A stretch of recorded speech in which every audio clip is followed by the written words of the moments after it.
ठीक, आज का नया टॉपिक है वो है आपका शब्द विचार। बात करते हैं कि शब्द होता क्या है।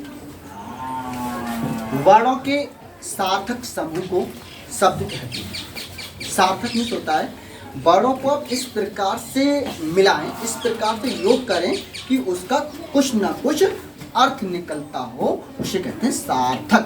क्या कहते हैं? सार्थक। तो वर्णों के सार्थक समूह को शब्द कहते हैं। जैसे कमल, कमल, तो जैसे ही आपने क्या बोला कमल, तो कमल का आपके माइंड के अंदर क्या बन गया? इमेज। क्या बन गई? इमेज, चित्र बन गया। जैसे मैंने कहा श्वेता, तो श्वेता के मेरे अंदर क्या बन गया? इमेज। किसी का नाम लेने से पहले हम क्या बना लेते हैं? इमेज बना लेते हैं, चित्र बना लेते हैं, उसी को हम क्या कहते हैं? शब्द। क्लियर हो गया? इस आधार पर शब्दों के 4 भेद होते हैं। इस आधार पर शब्दों को 4 भेदों में बांटा गया है। पहला भेद कौन सा आपका? अर्थ के आधार पर, दूसरा रचना के आधार पर, तीसरा उत्पत्ति के आधार पर, चौथा प्रयोग के आधार पर।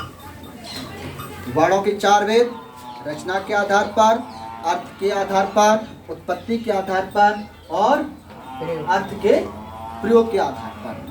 ठीक है, पहला टॉपिक हम लेते हैं अर्थ के आधार पर। तो अर्थ के आधार पर इसे 2 भागों में बांटा गया। अर्थ के आधार पर इसे कितने भागों में बांटा गया? 2। कौन कौन से? सार्थक और निरर्थक। सार्थक और निरर्थक। तो बात करते हैं कि सार्थक क्या होता है।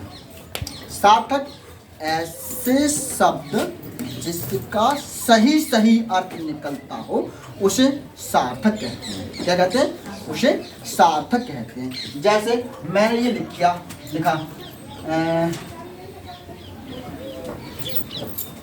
सार्थक शब्द लिखते हैं। जैसे लकड़ी लिखा, ठीक है, लड़की लिखा है। क्या लिखा है? लड़की लिखा है। अब मैं इसके लिए लिख लूँ तो कीड़ल कोई शब्द है नहीं, तो ये सार्थक नहीं हुआ। ये कौन सा हो गया? निरर्थक। हाँ, जिसका स्पष्ट अर्थ निकलता है उसे हम सार्थक कहते हैं, और जिसका स्पष्ट अर्थ नहीं निकलता है उसे हम निरर्थक कहते हैं। उसे हम क्या कहते हैं?